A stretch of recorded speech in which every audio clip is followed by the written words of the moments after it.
आज जो हम स्टार्ट करेंगे वो बात करेंगे स्पॉन्टेनिटी की, स्पॉन्टेनिटी ऑफ केमिकल रिएक्शंस। तो आप कई बार देखते हो बहुत सारी कुछ केमिकल रिएक्शंस देखते हो या कुछ फिजिकल प्रोसेसेस देखते हो, वो फिजिकल प्रोसेसेस या वो केमिकल रिएक्शंस बिना किसी एक्स्ट्रा एफर्ट के वो अपने आप हो रही होती है। जैसे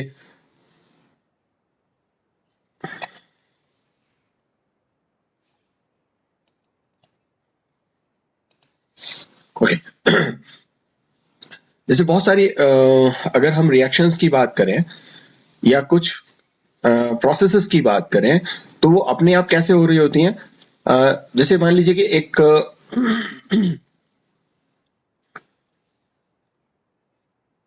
बॉल को अगर आप ऊपर से नीचे ड्रॉप करते हो, जैसे ही छोड़ते हो तो वो बॉल क्या होता है, वो नीचे की तरफ आता है अपने आप। लेकिन वो बॉल अपने आप नीचे से ऊपर की तरफ नहीं जा सकता, लेकिन ऊपर से नीचे की तरफ इजीली आ जाता है।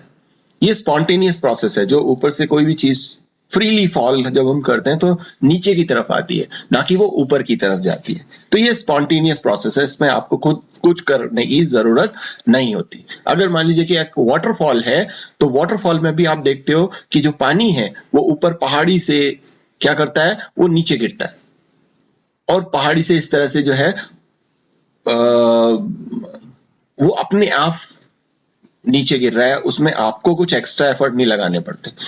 लेकिन अगर आपके घर में ऊपर टंकी रखी हुई है छत के ऊपर और वहां पर उसमें अगर आपको पानी चढ़ाना है तो आपको क्या करना पड़ता है, एक पंप का इस्तेमाल करना पड़ता है। और वो पंप जब आप चलाते हो तो वो वर्क करके आप उस काम को वहां पर करवा रहे होते हो।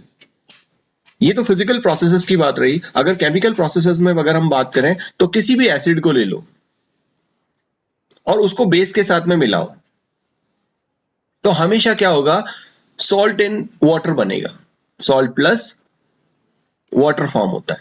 एग्जाम्पल के तौर पे अगर आप एक एसिड लेते हैं HCl और एक बेस लेते हैं अगर आप NaOH, तो वो एसिड और बेस जैसे ही आप मिलाओगे तो वहां पर आपको क्या बनेगा, NaCl बनेगा और वाटर फॉर्म होता है। ये एक स्पॉन्टेनियस प्रोसेस है, आपको इसमें कोई हीट नहीं करना पड़ रहा कि HCl को लिया, NaOH को लिया, फिर आप उस कंटेनर में इन दोनों को मिलाने के बाद में कुछ हीट प्रोवाइड करोगे, ऐसा नहीं है। ये अपने आप होता है ये प्रोसेस। तो ऐसा क्यों होता है कि कुछ प्रोसेसेस ऐसे हैं जो अपने आप होते हैं, जिनको हम बोलते हैं वो प्रोसेस है स्पॉन्टेनियस, मतलब कि स्वतः प्रक्रम है वो। तो बहुत सारे लोग जिन्होंने, मैं जैसे कि पहले भी आपको बताया था जब हमने थर्मोडायनेमिक्स स्टार्ट किया था कि सब थर्मोडायनेमिक्स जो है वो एक ऑब्जर्वेशनल साइंस है जो ऑब्जर्वेशंस पर बेस्ड है। बहुत सारे ऑब्जर्वेशंस जब हम देखते हैं फिर हम उसको एक्सप्लेन करने के लिए, उसको समझाने के लिए क्या करते हैं, कुछ थेरीज देते हैं। तो हमने भी यहाँ पर थर्मोडायनेमिक्स के कुछ लॉज दिए और कुछ थेरीज दी उनको समझाने के लिए। तो यहाँ पर भी ये क्यों होता है, क्यों जो प्रोसेसेस हैं, चाहे वो फिजिकल प्रोसेस हो या केमिकल प्रोसेसेस हो, वो कुछ प्रोसेसेस क्यों स्पॉन्टेनियस होते हैं, क्यों वो अपने आप होते हैं, और कुछ प्रोसेसेस को करवाने के लिए हमें एक्स्ट्रा एनर्जी खुद से करवा देनी पड़ती है या कुछ ना कुछ काम हमको वहां पे करवाना पड़ता है। तो इस ऑब्जर्वेशन को जब उन्होंने देखा तो उन फिलोसोफर्स ने क्या किया, इसका एक रीजन ढूंढा। रीजन क्या ढूंढा, क्योंकि अगर मान लीजिए कि हमने यहां पर इस बॉल को लिया हुआ था, ये हमारे पास में बॉल था और इस बॉल को जब हमने यहां से ड्रॉप किया तो हम जानते हैं कि ऊपर की तरफ जब ये बॉल है तो यहां पर जो इसका पोटेंशियल एनर्जी है वो क्या है, उस समय मैक्सिमम है। और जब ऊपर मैक्सिमम है और अगर हम इसको और ऊपर लेके जाएंगे तो इसका जो पोटेंशियल एनर्जी है वो इस मैक्सिमम वैल्यू से भी क्या होगा, और ज्यादा ऊपर की तरफ जाएगा। और अगर ये नीचे की तरफ आता है तो इसका पोटेंशियल एनर्जी क्या होगा, डिक्रीज होगा। और नीचे आकर के जब ग्राउंड पर पहुंचेगा तो इसका पोटेंशियल एनर्जी 0 हो जाएगा। ऐसे ही जब हमने यहाँ पर ये झरने का एग्जांपल लिया और वहां पर हमने देखा कि पहाड़ी से झरना ऊपर से नीचे की तरफ क्यों गिर रहा है, क्योंकि यहाँ पर ये जो पानी इकट्ठा हो रहा है इसकी पोटेंशियल एनर्जी बहुत ज्यादा है। और जब ये नीचे की तरफ आता है तो ये पोटेंशियल एनर्जी कम होती जाती है और नीचे आकर के 0 हो जाती है। और यहां पर भी हमने देखा कि ये जो रिएक्शन है, जब हमने HCl और NaOH को मिलाया और ये सॉल्ट एंड वाटर बना, तो यहाँ पे जो ये जो रिएक्टेंट है, ये हमारे पास में रिएक्टेंट है, ये हमारे पास में प्रोडक्ट है, और जब हम रिएक्टेंट से प्रोडक्ट की तरफ मूव कर रहे हैं तो ये जो एनर्जी है वो डिक्रीज हो रही है। रिएक्टेंट की एनर्जी ज्यादा है और प्रोडक्ट की एनर्जी कम है। अगर आपको ग्राफ अगर याद हो, अगर आपने केमिकल काइनेटिक्स पढ़ी है और उस केमिकल काइनेटिक्स में कुछ ग्राफ्स आपने कुछ इस तरीके के देखे होंगे कि ये रिएक्टेंट हमारे पास में प्रेजेंट है, ये प्रोडक्ट हमारे पास में प्रेजेंट है, और इन दोनों के जो बीच का जो डिफरेंस है, ये वो एनर्जी है, ये एनर्जी और ये रेट ऑफ रिएक्शन। तो ये जो गैप है, एनर्जी गैप, इसी को हम क्या बोलते हैं? इसी को हम बोलते हैं कि इतनी एनर्जी इसमें क्या होगी? रिलीज होगी। लेकिन अगर हम इस प्रोसेस को देखें, इस प्रोसेस में कुछ इस तरह का होगा कि ये आपका रिएक्टेंट है और ये आपका प्रोडक्ट है, तो आप देखोगे कि ये एनर्जी गैप क्या है? इतना। और यहां पर रिएक्टेंट की एनर्जी कम है, प्रोडक्ट की एनर्जी ज्यादा है। और प्रोडक्ट की एनर्जी ज्यादा कब होगी? जब हम उसको हीट प्रोवाइड करेंगे, वो एंडोथर्मिक रिएक्शन होगी। और यहां पर ये जो रिएक्शन है, ये कैसी है? ये एक्सोथर्मिक रिएक्शन है। तो इस रिएक्शन को देखने पर हमें क्या देखने को मिल रहा है कि ये रिएक्शन अपने आप हो रही है, मतलब कि कम एनर्जी में ये रिएक्टेंट कन्वर्ट हो रहा है। तो उन्होंने एक ऑब्जर्वेशन ये निकाला कि हर कोई सिस्टम, चाहे वो किसी भी तरह का सिस्टम हो, चाहे वो कोई फिजिकल सिस्टम हो, चाहे वो केमिकल सिस्टम हो, वो अपनी स्टेबिलिटी को गेन करने के लिए एनर्जी को लूज करता है। हर व्यक्ति स्टेबल होना चाहता है। इस पूरे के पूरे ब्रह्मांड में अगर हम देखें, हर चीज इस ब्रह्मांड की क्या होना चाहती है? स्टेबल होना चाहती है। और वो लगातार फैल रही है, इसीलिए उसकी एनर्जी लगातार क्या हो रही है? कम हो रही है। तो उन्होंने एक फॉर्मूला दिया और उन्होंने कहा कि जो स्टेबिलिटी है वो इनवर्सली प्रोपोर्शनल होती है किसके? एनर्जी के। कि एनर्जी को वो क्या करता है? कम करने की कोशिश करता है, और कम होती जाती है एनर्जी तो स्टेबिलिटी क्या होती जाती है? बढ़ती जाती है। और वो अगर बढ़ती जाएगी स्टेबिलिटी, तो वो जो भी सिस्टम होगा वो क्या करेगा? स्टेबिलिटी की तरफ मूव करता रहेगा और अपनी एनर्जी को लूज करता रहेगा। तो इस तरह से उन्होंने इस प्रोसेसेस को, इस सिस्टम को, जो अपने आप होते हैं, जिनमें हमें कुछ एक्स्ट्रा मेहनत नहीं करनी पड़ती या कोई काम नहीं कराना पड़ता, उसका उन्होंने एक रीजन दिया, एनर्जी। कि एनर्जी जो है वो एक रीजन है जो कि कम होना चाहती है, स्टेबिलिटी उसको प्रोवाइड करना चाहती है, जिस वजह से ये सारे के सारे प्रोसेसेस अपने आप होते हैं। और एक नया टर्म उन्होंने वहां इंट्रोड्यूस किया, स्पॉन्टेनियस या स्पॉन्टेनिटी। स्पॉन्टेनिटी, ये टर्म इन्होंने यहां पर इंट्रोड्यूस किया। और साथ में ये कहा कि जितने भी नेचुरल अकरिंग प्रोसेसेस हैं, कैसे प्रोसेस? नेचुरल प्रोसेसेस जो अपने आप हो रहे हैं, जिनको कराने के लिए हमें कुछ एक्स्ट्रा कंडीशंस प्रोवाइड नहीं करनी पड़ रही, या खुद अपने आप इनिशिएट हो रहे हैं इंडिपेंडेंटली, उन प्रोसेसेस को उन्होंने कहा कि वो स्पॉन्टेनियस प्रोसेसेस होते हैं। और इसके बहुत सारे एग्जाम्पल हैं जो मैंने अभी आपको सामने बताए। इसके अलावा भी एग्जाम्पल है, जैसे मान लीजिए कि आप एक कंटेनर लें यहाँ पे, और इसके अंदर क्या करें? ये पानी भर दें, और इसके अंदर फिर क्या डालें? सॉल्ट डालें। तो जैसे ही आप इसमें सॉल्ट डालोगे तो वो अपने आप डिसॉल्व हो जाएगा। थोड़े समय के बाद उसको आप रखा रहने दो, धीरे धीरे वो डिसॉल्व हो जाएगा। अगर आप उसको जल्दी डिसॉल्व करना चाहते हैं तो इसमें एक चम्मच लें और उसको घुमा दें, ठीक है ना? लेकिन आपको उसमें एक्स्ट्रा एनर्जी नहीं देनी पड़ी। यहाँ पर आपको कोई यहाँ पर बर्नर नहीं लगा करके उसको एक्स्ट्रा एनर्जी प्रोवाइड नहीं करनी पड़ी, बल्कि वो अपने आप हो गया। तो डिसोल्यूशन ऑफ जो सॉल्ट है वाटर में, वो एक स्पॉन्टेनियस प्रोसेस है। आप देखो, अभी सर्दियां चल रही हैं और सर्दियों में अगर आप एक कप लो और उस कप के अंदर क्या भरो? उस कप के अंदर एक चाय भरो, और थोड़ी देर बाद आप देखोगे कि वो चाय अपने आप क्या हो जाती है? ठंडी हो जाती है। क्यों हो जाती है? वो एक स्पॉन्टेनियस प्रोसेस है, जबकि गर्म नहीं होगी वो अपने आप, ठंडी होगी। अगर आप एक कंटेनर में पानी लेते हैं और उस कंटेनर में पानी आप इसको खुला छोड़ देते हैं, तो धीरे धीरे क्या होगा? वो पानी का लेवल जो है वो कम होता जाएगा, मतलब उसमें इवेपोरेशन हो जाएगा, वाटर जो है वो इवेपोरेट हो जाएगा, वेपर्स में कन्वर्ट हो जाएगा। और वो अपने आप हो रहा है, हम खुद नहीं करवा रहे। आप चाहे कितना भी ठंडी से ठंडी जगह पर चले जाओ, माइनस टेम्परेचर नहीं होना चाहिए, बाकी आप कितनी भी ठंडी से ठंडी जगह पे चले जाओ, वहां पे टाइम हो सकता है कि ज्यादा टाइम लगे उसको इवेपोरेट होने में, और जो गर्म जो जगह होंगी वहां पर वो पानी अपने आप इवेपोरेट हो जाता है, वहां पर हमें कुछ करना नहीं पड़ता।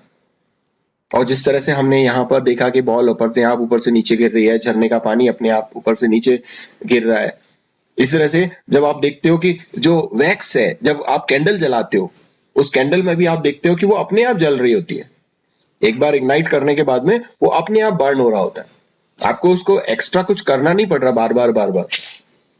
ओके, तो ये सारे के सारे प्रोसेसेस क्या हैं? ये सारे के सारे प्रोसेसेस वो हैं जो स्पॉन्टेनियस प्रोसेस है और नेचुरल अकरिंग प्रोसेसेस है, जिसमें हमें नेचर में हम ये सारी की सारी चीजें देखते हैं, और इससे हमें पता चलता है कि जो भी हमारा इनिशियल स्टेट है उसकी एनर्जी ज्यादा है, और जो फाइनल स्टेट है उसकी एनर्जी कम है, और लगातार वो क्या कर रहा है? अपनी एनर्जी को लूज कर रहा है।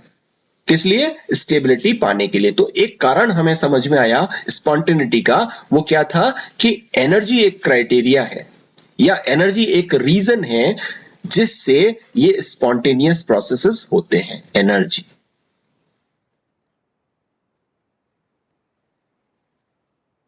लेकिन इसी नेचर में, ये तो हमने कहा ना, नेचर में कुछ ऐसे प्रोसेसेस होते हैं जो अपने आप हो रहे होते हैं और जहां पर एनर्जी डिक्रीज हो रही होती है, लेकिन नेचर में बहुत सारे ऐसे प्रोसेसेस भी होते हैं जो कैसे हैं, इसके जस्ट उल्टे हैं। कैसे? ये कंटेनर लो और इसमें एक आइस ले लो, ये हमने आइस क्यूब इसमें ले लिया, आप कुछ नहीं करोगे, इसका टेम्परेचर कितना है? 0 डिग्री सेल्सियस। किस फॉर्म में है? सॉलिड फॉर्म में। अपने आप क्या होगा? थोड़े समय के लिए इसको रख दो यहाँ पे, और ये किस में कन्वर्ट हो जाएगा? लिक्विड में कन्वर्ट हो जाएगा। और लिक्विड में कन्वर्ट हुआ, जबकि ये प्रोसेस कैसा है? ये एंडोथर्मिक प्रोसेस है।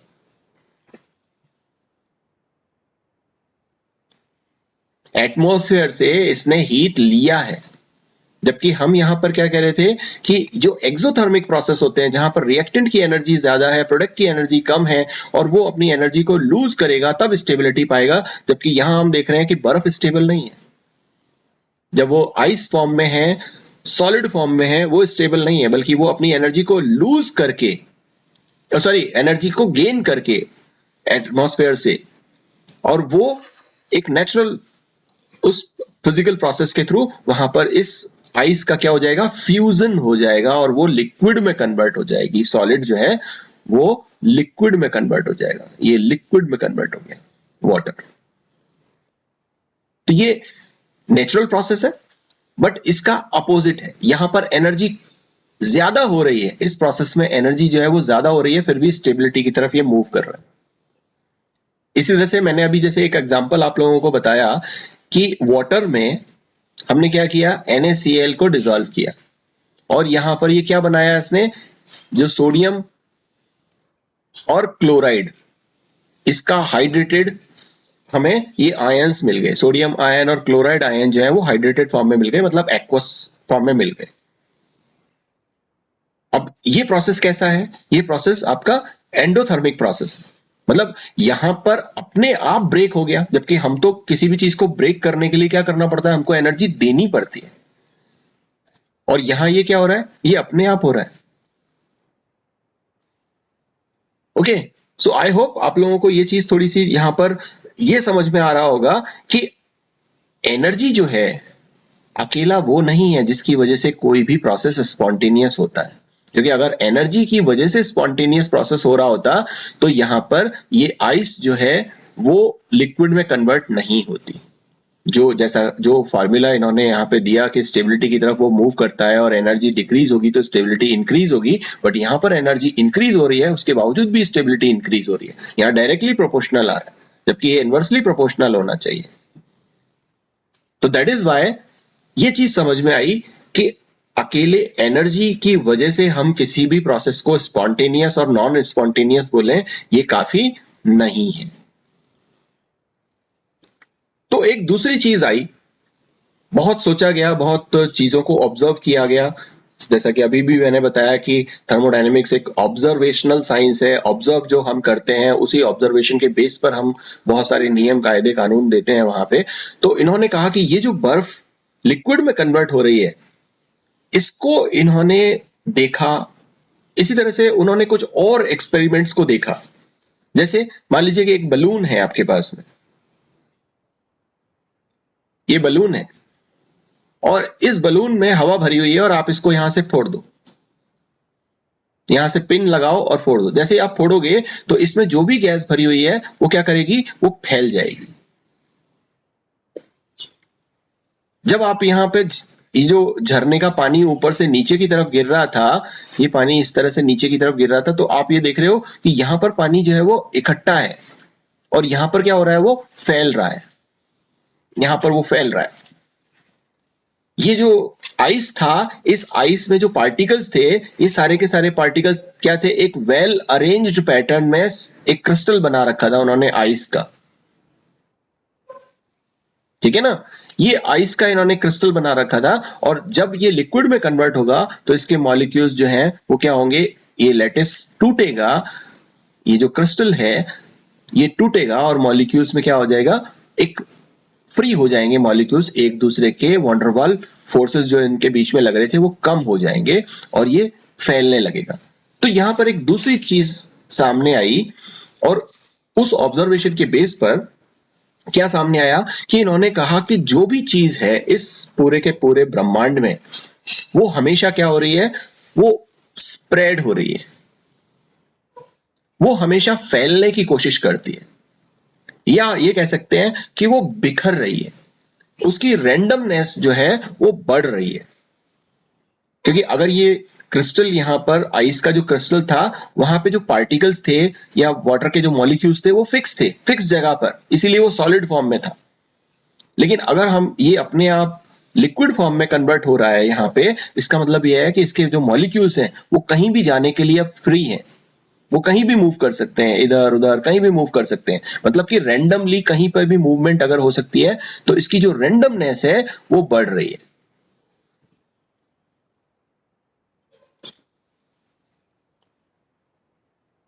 और यहां पर भी आप देखोगे कि यहां पानी इकट्ठा था, ये यहां फैल रहा है। यहां पर गैस जो है वो एक पर्टिकुलर इस बैलून में जब थी तो क्या थे, मॉलिक्यूल्स पास पास थे। जैसे ही ये फटता है तो हम बिना किसी, हमने कुछ किया नहीं, उसके बावजूद भी ये सारे के सारे गैस के मॉलिक्यूल्स क्या होंगे, ये फैलने की कोशिश करेंगे और पूरे इस ब्रह्मांड में जाने की कोशिश करेंगे। तो इन्होंने कहा कि एक दूसरी जो चीज है उसे हम बोलते हैं रैंडमनेस, जिसके लिए एक साइंटिफिक वर्ड यूज किया गया और वो साइंटिफिक वर्ड क्या था, एंट्रोपी। रेंडमनेस बढ़ने का मतलब है एंट्रोपी का बढ़ना, कि एंट्रोपी जो है वो बढ़ रही है, रेंडमनेस बढ़ रही है इस पूरे ब्रह्मांड की। और आपने बिग बैंग थ्योरी पढ़ी होगी, और बिग बैंग थ्योरी में आपने देखा होगा कि ये पूरा का पूरा जो हमारा यूनिवर्स है, ये पूरा का पूरा यूनिवर्स क्या था, एक छोटे पॉइंट के बराबर था। और यहाँ पर जो ब्लास्ट हुआ जिसकी वजह से बहुत सारे, जितने भी ये जो टेरेस्ट्रियल बॉडीज हैं, जितने भी प्लैनेट्स हैं, जितने भी सोलर सिस्टम्स हैं, वो सब बने और वो लगातार क्या कर रहे हैं, वो लगातार एक दूसरे से दूर जा रहे हैं, फैल रहे हैं। वो किस तरफ फैल रहे हैं, क्यों फैल रहे हैं, क्यों, क्योंकि वो अपने आप को क्या करना चाहते हैं, वो अपने आप को स्टेबल करना चाहते हैं। तो इसीलिए वहां पर रैंडमनेस बढ़ रही है, एंट्रोपी बढ़ रही है इस ब्रह्मांड की भी। वो कहीं ना किसी जगह पर जाकर के स्टेबल होना चाहता है। और एक चीज और आप लोगों ने सुनी होगी, पढ़ी होगी, कि जो स्पीड है, सबसे तेज जो स्पीड है वो लाइट का स्पीड कहा जाता है। कि जो भी लाइट है, जिस भी तरह की, चाहे वो किसी भी सोर्स से वो लाइट आ रही हो, इसका जो स्पीड है वो इस पूरे ब्रह्मांड में सबसे ज्यादा है। जिसको आप कहते हो कि 3 × 10⁸ meters/second, इतना ज्यादा तेजी से 3 लाख किलोमीटर/सेकंड की स्पीड से लाइट मूव करती है। लेकिन आप लोगों को एक चीज और बताऊं कि लाइट की स्पीड तो ये है, लेकिन ये जो टेरेस्ट्रियल बॉडीज हैं, जितने भी इसमें ग्रह है, इसमें जितने भी टेरेस्ट्रियल पार्ट बॉडीज हैं, चाहे वो मेटियोर्स हो, चाहे ग्रह हो, चाहे उनके सैटेलाइट्स हो, ये खुद इस स्पीड से ज्यादा तेजी से एक दूसरे से दूर जा रहे हैं, जबकि ब्रह्मांड की कोई भी चीज इस स्पीड से ज्यादा तेज नहीं चल सकती, लेकिन ये स्पीड ब्रह्मांड के खुद के फैलने पर अप्लाई नहीं होती, वो इससे ज्यादा स्पीड से फैल रहा है। तो सोचो कि ब्रह्मांड खुद कितना ज्यादा स्टेबल होना चाहता है, जो इस लाइट की स्पीड से भी ज्यादा, कहीं ज्यादा स्पीड से फैल रहा है। और इसी वजह से आइंस्टीन की जो रिलेटिविटी की थ्योरी है, कई बार आप पढ़ते हो, कई बार आपने किताबों में पढ़ा होगा, कई बार आप फिल्में देखते हो, टाइम मशीन्स को लेकर के जो रिलेटिविटी पर बेस्ड है, और जो ये कहती हैं कि टाइम मशीन होती है, लेकिन according to Einstein's relativity theory time machine नाम की कोई चीज कभी बन नहीं सकती। उसके बनने के सिर्फ दो ही रीजंस हो सकते हैं। अगर हम इस स्पीड से तेज जाएं तो हम भविष्य और भूत में पहुंच सकते हैं, भविष्य में पहुंच सकते हैं, भूत में तो तब भी नहीं पहुंच सकते। ठीक है। और या फिर क्या हो कि हमारा जो ब्रह्मांड है वो भी क्या है, कुछ एक प्लेन इस तरह से अगर हम बनाएं, और ये अगर इसमें कई सारे क्या हैं, होल्स हैं, ये इस तरह से, तो इसको अगर बैंड किया जाए तो हम यहां से यहां, वो जब बैंड होगा, ये एक पेपर को अगर आप बैंड कर दो, दोनों ये सिरा और ये सिरा, इनको आप मिला दो, तब आप भविष्य से भूत में जा सकते हो कि ये अगर आपका पास्ट है, ये आपका फ्यूचर है, और यहां पर आप हो, तो आप इन दोनों को मोड़ करके, और यहां ये जो समय है वो आप इस पर्टिकुलर जगह से पास कर सकते हो। ठीक है ना। तो ये वाला तरीका तो पॉसिबल ही नहीं है, दूसरा तरीका पॉसिबल है। खैर, ये एक डिफरेंट बात हो गई। मैं तो सिर्फ आपको यहां पर ये बताना चाह रहा था कि जो रेंडमनेस है वो इंक्रीज होता है तो स्टेबिलिटी आती है, और लगातार जो भी चीजें हैं वो अपनी रेंडमनेस को बढ़ाती हैं, या उस जो अपनी एंट्रोपी है उस एंट्रोपी को बढ़ा रही हैं। जो एक दूसरा रीजन है कि क्यों कोई भी प्रोसेस अपने आप होता है। तो दो रीजन हमने समझे, एक रीजन समझा हमने एनर्जी का, लेकिन उस एनर्जी में भी हमने देखा कि कुछ ऐसे प्रोसेसेस थे जहां पर एनर्जी कम होने की जगह बढ़ रही है, फिर भी वो प्रोसेस अपने आप हो रहा है। तो फिर हमने दूसरा एक रीजन ढूंढा, और वहां पर हमने कहा कि जो रेंडमनेस है, वो रेंडमनेस अगर कहीं पर बढ़ता है तो उसकी एंट्रोपी बढ़ती है, तो वहां पर भी वो स्टेबिलिटी होने की कोशिश करती है। लेकिन कुछ प्रोसेसेस ऐसे हैं जहां पर रेंडमनेस कम हो रही है, बढ़ नहीं रही, रेंडमनेस क्या हो रही है, कम हो रही है, उसके बावजूद भी अपने आप नहीं हो रही वो प्रोसेस, उसको हम नॉन स्पॉन्टेनियस प्रोसेस बोल रहे हैं। जैसे जैसे मान लीजिए कि हमारे पास में PCl5 हो, तो एक सॉलिड होता है, और इसको जब आप गर्म करते हो तो PCl3 बनाएगा और Cl2 बनाएगा। आप देखो कि यहां पर एक मोल है, यहां इसका एक मोल है, यहां इसका एक मोल है, ये टोटल कितने मोल बने, 2 मोल। किस से बने, 1 मोल से। तो जाहिर सी बात है फैल तो रहा है ये, कि 1 मोल 2 मोल्स में कन्वर्ट हो गया, 2 मोल्स में फैल रहा है। लेकिन इस प्रोसेस को हमने खुद ने करवाया है, अपने आप नहीं हुआ, हमने यहाँ पर हीट प्रोवाइड की है। और केमिकल्स इतने ज्यादा आप देखने को मिलते हैं आपको, जब आप किसी भी केमिकल को लेते हो और उसका क्या करते हो, डिसोसिएशन करते हो, तो एक मॉलिक्यूल 2 मॉलिक्यूल में, एक मॉलिक्यूल कई और मॉलिक्यूल्स में टूटता है, या वो कई रिएक्शंस आप देखते हो जिसके अंदर मॉलिक्यूल्स कम काम आते हैं, प्रोडक्ट ज्यादा मॉलिक्यूल्स में बनते हैं। तो वो प्रोसेस आपको क्या करने पड़ते हैं, करवाने पड़ते हैं, हीट आपको प्रोवाइड करनी पड़ती है, अपने आप नहीं होते एटमॉस्फेयर में। जबकि होना ये चाहिए, अगर वो फैल रहा है, अगर उसकी एंट्रोपी बढ़ रही है, उसकी रेंडमनेस बढ़ रही है, तो उसको अपने आप होना चाहिए, लेकिन यहां तो हमें खुद कराना पड़ रहा है। तो इसका मतलब ये है कि ये जो रेंडमनेस है या जो एंट्रोपी है, ये एंट्रोपी भी वो रीजन नहीं है जो हम ढूंढना चाह रहे थे, कि ये जो स्पॉन्टेनिटी है, क्यों जो प्रोसेसेस हैं वो अपने आप होते हैं, क्यों उन प्रोसेसेस के अंदर स्पॉन्टेनिटी हमें देखने को मिलती है। ओके।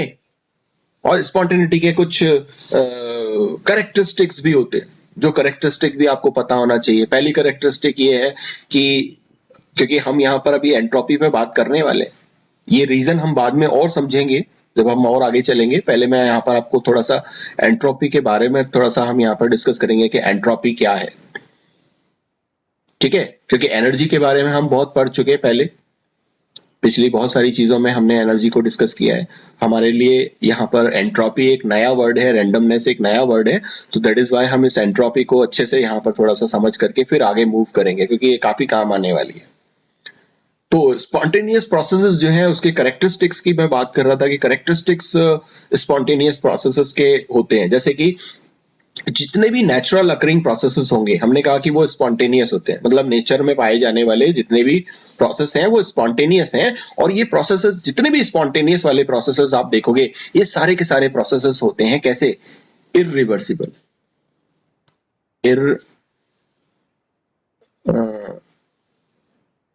रिवर्सिबल, ये सारे के सारे प्रोसेसेस इरिवर्सिबल होते हैं। मतलब अगर पानी ऊपर से नीचे बह करके आ गया, अब इस पानी को अपने आप ऊपर नहीं ले जाया जा सकता, आप खुद क्या करना पड़ेगा, आपको खुद काम करना पड़ेगा, तभी ये पानी नीचे से ऊपर जाएगा। मतलब ये इरिवर्सिबल है। रिवर्सिबल नहीं, ऐसा नहीं है कि ये पहले नीचे आ गया फिर अपने आप ऊपर चला जाएगा, नहीं। कैसा प्रोसेस है वो, इरिवर्सिबल प्रोसेस। ये अगर दोबारा फूट गया या आपने फोड़ दिया, इसकी गैस बाहर एटमॉस्फेयर में बिखर गई, अब अपने आप ये गैस इस बलून में वापस नहीं आने वाली। आपको क्या करना पड़ेगा, इसके ऊपर काम करना पड़ेगा। ये एक इरिवर्सिबल प्रोसेस है। ये बर्फ जब पिघल करके पानी में कन्वर्ट हो जाती है, तो आपको क्या करना पड़ता है, आपको काम करना पड़ता है। आपको वो फ्रीजर में रखना पड़ेगा, फ्रीजर को काम करना पड़ेगा, उसमें से वो एनर्जी निकालनी पड़ेगी। वो जो लिक्विड में पानी में एनर्जी है उसको निकालना पड़ेगा, उसका टेम्परेचर फिर डाउन होगा, तब जाकर के वो वापस से वो जो लिक्विड वाटर है वो किस में कन्वर्ट होगा, वो सॉलिड आइस जो है उसमें कन्वर्ट होगा। तो ये एक इरिवर्सिबल प्रोसेस है जिसको हम बोलते हैं ये यूनी डायरेक्शनल है। यूनी डायरेक्शनल मतलब एक ही डायरेक्शन के अंदर ये मूव करता है, दूसरी डायरेक्शन में मूव नहीं करता। जैसे कि हम कहते हैं कि साहब ए ने बी बनाया और बी ने वापस ए बना दिया, ये रिवर्सिबल है। लेकिन हमारा जो प्रोसेस है वो ए से बी बन गया, दैट्स इट, इरिवर्सिबल प्रोसेस है। सिंगल हेडेड एरो एक तरफ जाता है, वापस नहीं आता है लौट करके, ठीक है ना। और दूसरी चीज क्या है कि स्पॉन्टेनियस प्रोसेसेस, जैसा अभी हम इतनी सारी चीजों में डिस्कस किया कि हमको कोई एक्स्ट्रा काम नहीं करना पड़ता इन प्रोसेसेस को कराने के लिए, ये अपने आप होते हैं, ठीक है ना। कोई एप्रोप्रिएट डिवाइस जो है वो हम नहीं लेते कि मैं यहाँ पर इस बर्फ को पानी में कन्वर्ट करने के लिए कोई एक एक्स्ट्रा डिवाइस यूज करूं, या इस झरने को पानी को ऊपर से नीचे गिराने के लिए मैं एक्स्ट्रा डिवाइस यूज करूं, वो अपने आप होता है, ठीक है ना। किसी भी तरह का वर्क आपको वहां पर नहीं करना पड़ेगा, ओके।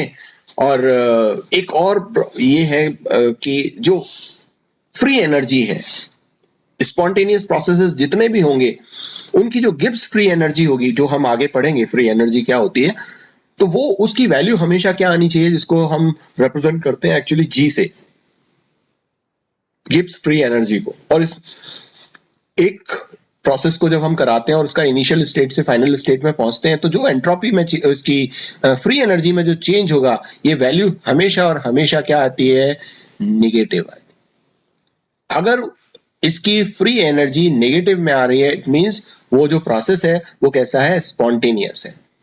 और अगर ये जो डेल्टा जी का वैल्यू है, जो फ्री एनर्जी चेंज जो हुआ है, वो अगर पॉजिटिव होता है, तो वो रिएक्शन या वो प्रोसेस कैसा होगा, वो नॉन स्पॉन्टेनियस होगा, नॉन स्पॉन्टेनियस। और ये जो प्रोसेस होगा ये कैसा होगा, ये स्पॉन्टेनियस प्रोसेस होगा,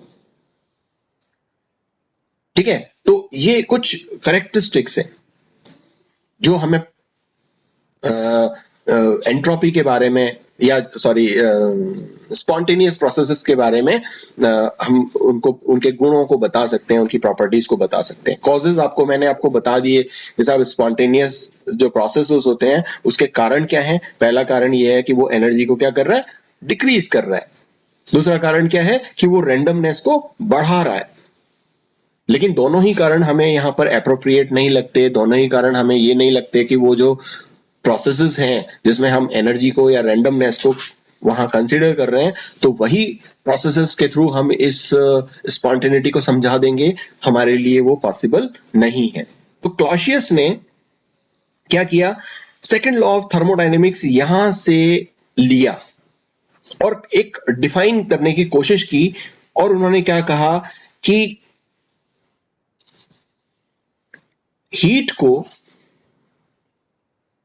स्पॉन्टेनियसली लोअर टेम्परेचर से हायर टेम्परेचर की तरफ ट्रांसफर नहीं किया जा सकता। मतलब ये कि मान लीजिए कि आपके पास में ये था पानी, और अपने आप अब इसका टेम्परेचर क्या है, इसका टेम्परेचर है ज्यादा, हाई टेम्परेचर, और यहां पर हम इसके क्या करते हैं, बर्फ के क्रिस्टल्स में इसको कन्वर्ट कर लेते हैं। यहां पर टेम्परेचर क्या है, लोअर है। तो ये क्या कहता है क्लॉसियस कि ये इम्पॉसिबल है कि हम हीट को ट्रांसफर कर दें from lower body to lower temperature to higher temperature, lower temperature to higher temperature हम कभी भी स्पॉन्टेनियसली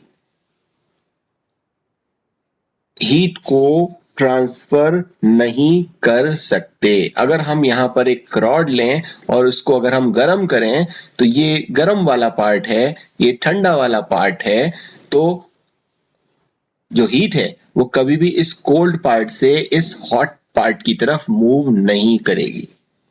आपको अगर ऐसा कराना है तो आपको क्या करना पड़ेगा, आपको काम करना पड़ेगा, आपको कुछ ना कुछ उसके ऊपर काम कराना पड़ेगा, स्पॉन्टेनियसली वो नहीं हो सकता। और इस काम को कराने के लिए जिसमें आप हीट को किस में कन्वर्ट करो, वर्क में कन्वर्ट करो, वर्क जो आपकी एनर्जी है उसको आप हीट एनर्जी में तो कन्वर्ट कर सकते हो, लेकिन हीट एनर्जी को आप वर्क में नेचुरली कन्वर्ट नहीं कर सकते। तो हीट को अगर आपको वर्क में नेचुरली कन्वर्ट करना है तो वो पॉसिबल नहीं है। तो उसके लिए हम एक डिवाइस यूज करते हैं कि आप उस हीट को वर्क में कन्वर्ट कर सको, और उस डिवाइस को हम बोलते हैं हीट इंजन्स।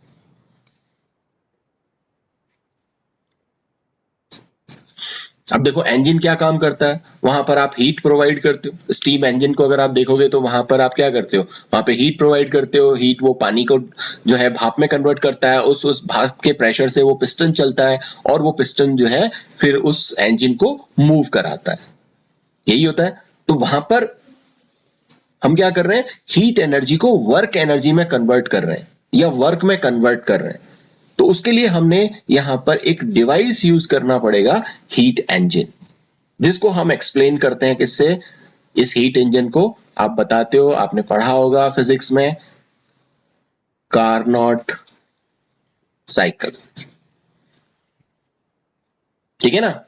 तो ये कार्नोट ने जो है एक रिवर्सिबल साइकिल डेमोन्स्ट्रेट किया जिसमें हम हीट को वर्क में कन्वर्ट करते हैं, और मैक्सिमम वो जो वर्क जो हीट हम उसको प्रोवाइड कर रहे हैं उस हीट को हम मैक्सिमम वर्क में कन्वर्ट करने की कोशिश करते हैं। मतलब ऐसा इंजन बनाने की कोशिश करते हैं जहां पर उसकी एफिशिएंसी क्या हो, बहुत ज्यादा हो, ज्यादा से ज्यादा वो हीट वर्क में कन्वर्ट हो पाए। हालांकि हमारी एफिशिएंसी जितने भी इंजन अब तक हमने बनाए हैं उनकी 15-16% से ज्यादा एफिशिएंसी हमें आती नहीं नजर। बाकी की जो हीट है वो सब क्या होती है, वो निकल जाती है, वो जो एनर्जी हम उसको प्रोवाइड कर रहे हैं वो अलग अलग फॉर्म में ट्रांसफर हो जाती है, और वर्क के अंदर बहुत कम एनर्जी को हम यूटिलाइज कर पाते हैं।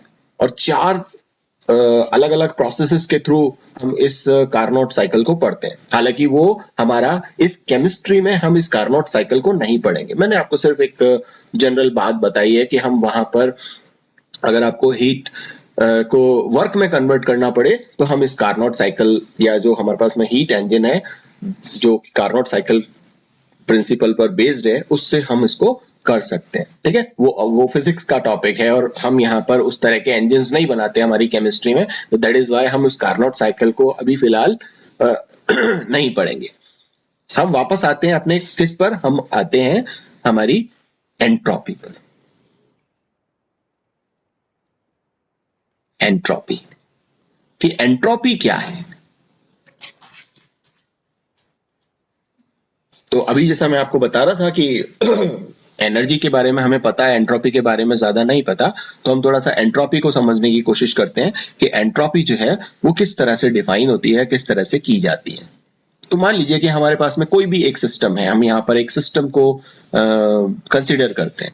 ये मान लीजिए कि हमारे पास में एक सिस्टम है, ये हमने सिस्टम लिया और लेट्स से इसकी कुछ ना कुछ एनर्जी जो है वो रही होगी, ठीक है, और मैं इसको कुछ एनर्जी प्रोवाइड करूंगा, ठीक है, और जब मैं इसको एनर्जी प्रोवाइड करूंगा तो इसका टेम्परेचर भी क्या होगा, इंक्रीज होगा,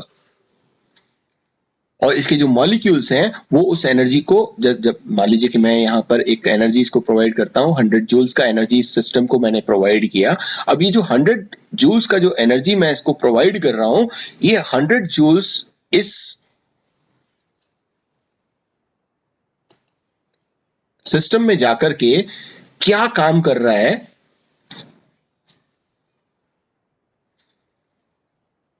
जो भी मॉलिक्यूल्स इसमें प्रेजेंट हैं, ये जो भी मॉलिक्यूल्स इसमें प्रेजेंट हैं, वो इस एनर्जी को, ये जो 100 जूल्स की एनर्जी मैंने इसको दी है, उस एनर्जी को क्या कर रहे हैं, ले रहे हैं। और लेट्स से कि इसका जो इनिशियल टेम्परेचर है वो मान लेते हैं कि एक पर्टिकुलर 50 डिग्री सेल्सियस पर है या रूम टेम्परेचर पर है ना, इसको या 50 डिग्री मान लेते हैं, चलिए ये 50 डिग्री पर है।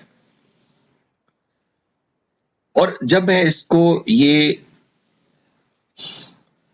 100 जूल्स का एनर्जी प्रोवाइड करूंगा, तो ये 100 जूल का एनर्जी, आपको याद होगा अभी मैं बीच में थोड़ा सा उस तरफ जाता हूं जहां पर हमने पहले कुछ पढ़ा था, कि हमने पढ़ी थी एक हीट कैपेसिटी, जो कि हमने कांस्टेंट वॉल्यूम और कांस्टेंट प्रेशर पर हमने देखी थी, जो कि वैल्यू आपके पास में निकल करके आई थी सीवी और सीपी। वहां पर भी हम क्या करते थे, हीट प्रोवाइड करते थे, और वो सिस्टम जो है उस हीट को एब्जॉर्ब करता था और उस टेम्परेचर को हम इंक्रीज करते थे, कि यहाँ पर अगर इसका इनिशियल टेम्परेचर जो भी है और हमने इसको यहाँ पर कोई पर्टिकुलर एक हीट प्रोवाइड की है, तो ये हीट क्या करेगी, इस टेम्परेचर को यहाँ पर रेज कर देगी, और लेट्स से कि अब इसका टेम्परेचर कितना हो जाएगा, 60 डिग्री सेल्सियस हो जाएगा। तो जितनी भी अमाउंट ऑफ हीट यहाँ पर 1 मोल सब्सटेंस की 1 डिग्री को 1 डिग्री सेल्सियस टेम्परेचर को बढ़ाने में काम आती है या रिक्वायर्ड होती है, उसको हम हीट कैपेसिटी बोलते हैं। बट वो एक डिफरेंट चीज है। हम यहां पर क्या कर रहे हैं, हम यहां पर एक अलग चीज कर रहे हैं। वो क्या चीज कर रहे हैं, इसको समझो। मैंने यहां पर क्या लिया था, आइस क्यूब।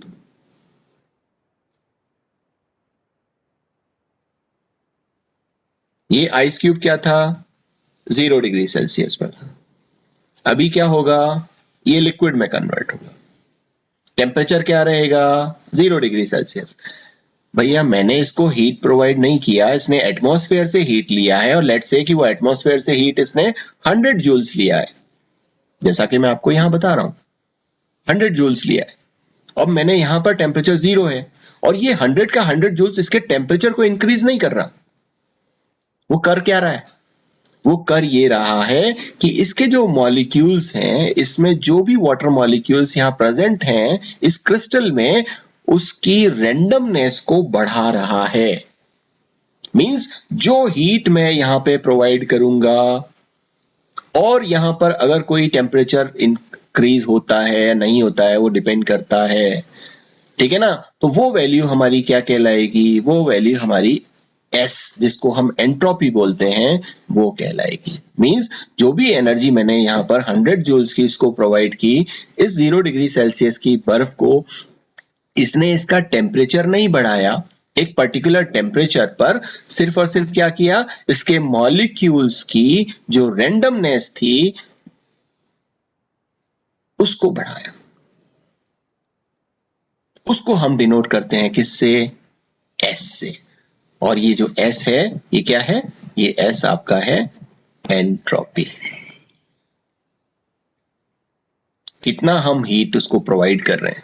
और लेट्स से एक चीज और, कि इसको बर्फ से इस वाटर में कन्वर्ट करने के लिए लेट्स से कि 50 जूल्स की ही जरूरत थी, तो बाकी का जो 50 जूल है वो कहां गया, वो टेम्परेचर को बढ़ाने में काम आएगा। ठीक है ना? जो हीट ऑफ फ्यूजन है या एंथैल्पी ऑफ फ्यूजन है, उससे ज्यादा हम यहां पर हीट इसको प्रोवाइड कर रहे हैं, क्योंकि जब तक इतनी हीट प्रोवाइड करेंगे तब तक तो ये क्या करेगा, 0 डिग्री सेल्सियस से 0 डिग्री सेल्सियस वाला लिक्विड बना देगा। लेकिन अगर इससे ज्यादा हीट अगर इसके पास में होगी तो अब ये क्या करेगा, इस लिक्विड को बनाने के बाद अब जो 50 जूल्स की एनर्जी जो और एक्स्ट्रा बची है, क्योंकि मैंने 50 जूल्स इसको दिया और 50 जूल्स और जो बचा है, उस 50 जूल्स से क्या होगा, इस 0 डिग्री से इसका टेम्परेचर बढ़ करके लेट्स से कि 5 डिग्री सेल्सियस हो जाता है। तो इसका मतलब कि जो अगला 50 है, जो 50 जूल्स है, उसने क्या किया, इसका टेम्परेचर बढ़ाया। ठीक है, तो दो फैक्टर्स यहां पर काम करते हैं। ओके ओके, अब मैं वापस आपको यहां लेके चलता हूं मेरे इस वाले एक्सपेरिमेंट पर। तो मैं दो सिस्टम यहां पर कंसीडर